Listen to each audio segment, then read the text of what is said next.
Hello বন্ধুরা, আমি শুভ্রা রান্নাঘরে ভুরিভোজ চ্যানেলে আপনাদের স্বাগত জানাই।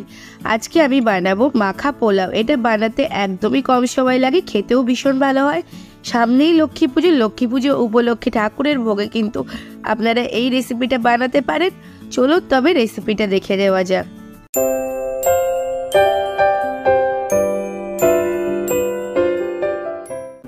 মাখা পোলাও বানানোর জন্য এখানে আমি প্রথমেই নিয়ে নিচ্ছি 1.5 কাপ বাসমতি চাল। আর চালটা নিয়ে আমি প্রথমে জল পাল্টে ভালো করে ধুয়ে নেব। তার জন্য আমি প্রথমে জলটা দিয়ে দিলাম। আর ধোয়ার সময় কিন্তু একটু ভালো করে এরকমভাবে ডলে ধুতে হবে।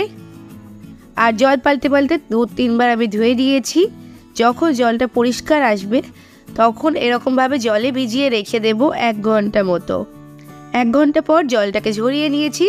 এর মধ্যে দিয়ে দিলাম 1 চা চামচের 4 ভাগের 1 ভাগ শাহি গরম মশলা, একটুখানি এখানে জায়ফল নিয়েছি, একটু গ্রেট করে দিচ্ছি ঠিক এরকমভাবে, খুব বেশি না, সামান্য দিলেই হবে।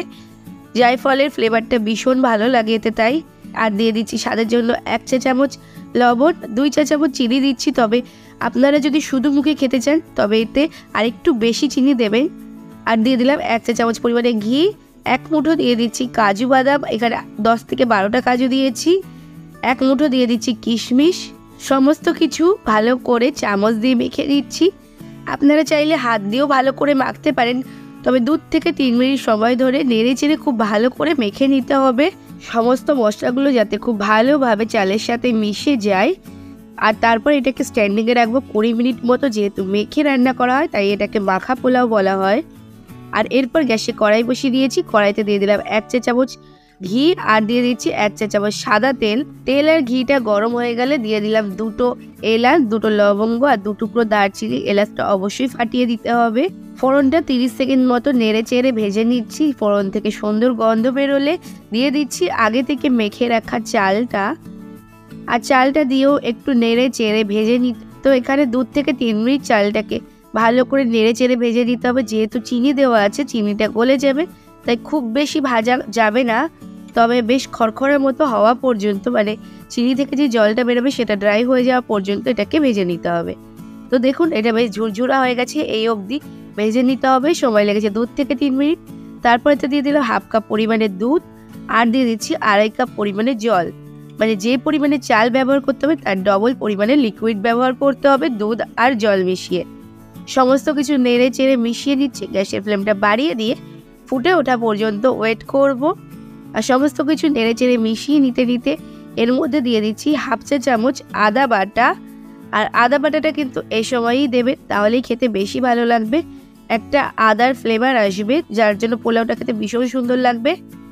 আদাটা দিয়ে নেড়ে মিশিয়ে জল আর দুধটা ফুটতে শুরু করলে ঢাকা চাপা দিয়ে রান্না করে নেব 10 মিনিট লো ফ্লেমে রেখে। 10 মিনিট পর ঢাকনাটা খুলে নিচ্ছি। আর দেখুন রাইসটা আগের থেকে অনেকটাই ফুলে গেছে। সমস্ত কিছু আবারও একটু নেড়ে মিশিয়ে দিচ্ছি, না হলে তলা থেকে ধরে যেতে পারে। তবে গ্যাসের ফ্লেম কিন্তু একদম লোতেই রাখতে হবে। একটু নেড়ে মিশিয়ে দিয়ে দিতে হবে 2-3টে কাঁচা লঙ্কা কুচি। আমি স্বাদ মতো দিয়েছি, আপনারা চাইলে 2-3টের জায়গায় একটু বেশিও দিতে পারেন। তবে কাঁচা লঙ্কাটা দিলে একটা সুন্দর ফ্লেভার আসবে, একটু ঝালও খেতে লাগবে। এরপর সমস্ত কিছু আবার একটু নেড়ে মিশিয়ে নিচ্ছি। এই পোলাওটা কিন্তু শুধু মুখে খেতেও ভীষণ ভালো লাগে।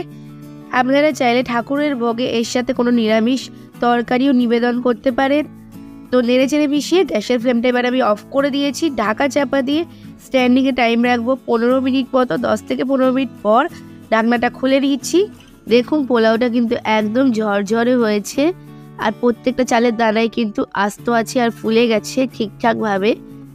তো এটাকে আমি সার্ভ করে দিচ্ছি। একটু অন্যরকম করে ভোগের থালা যেভাবে সার্ভ করা হয় সেরকমভাবেই করছি।